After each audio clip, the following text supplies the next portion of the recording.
इच्छाएं, क्रोध और लालच, यही तीनों मुख्य द्वार हैं मानव जाति के विनाश के। जैसे ही कोई व्यक्ति इन तीनों द्वार को पार करके आगे निकलता है, वह अपने पतन की ओर आगे बढ़ने लगता है, क्योंकि अति किसी भी चीज की हो हानिकारक ही होती है।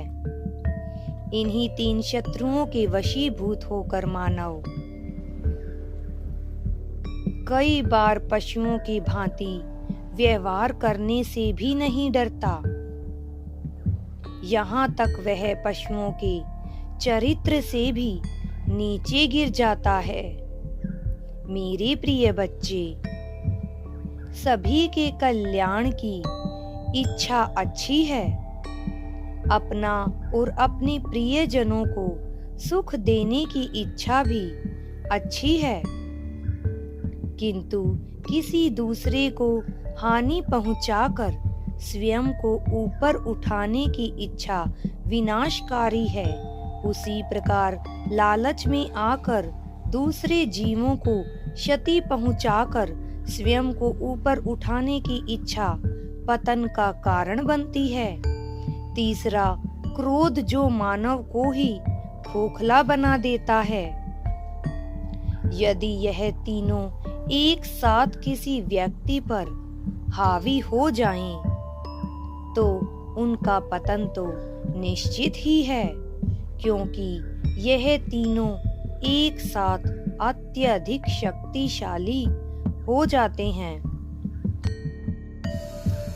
जो मानव के ज्ञान, बौद्धिक क्षमता अथवा भावनात्मक क्षमता को शून्य तक लेकर चले जाते हैं।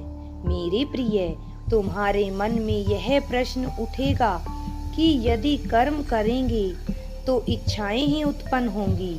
तो इसका उत्तर यह है कि स्वयं को नदी के समान बहता हुआ कर्म योगी बनाओ। जिस प्रकार जब नदी स्वच्छंद रूप से बहते हुए आगे बढ़ती है, तो मानव के कल्याण का कार्य करती है।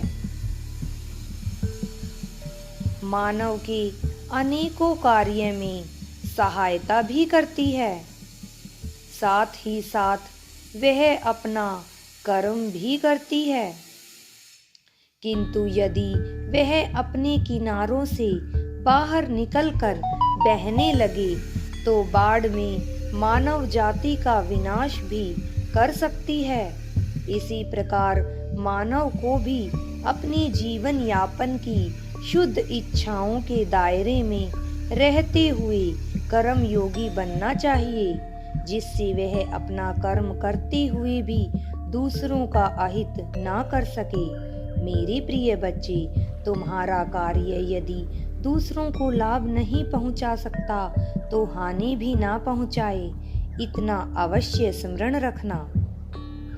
इसलिए प्रत्येक दिन यह संकल्प लिया करो, हे प्रभु, समस्त जगत का कल्याण करो।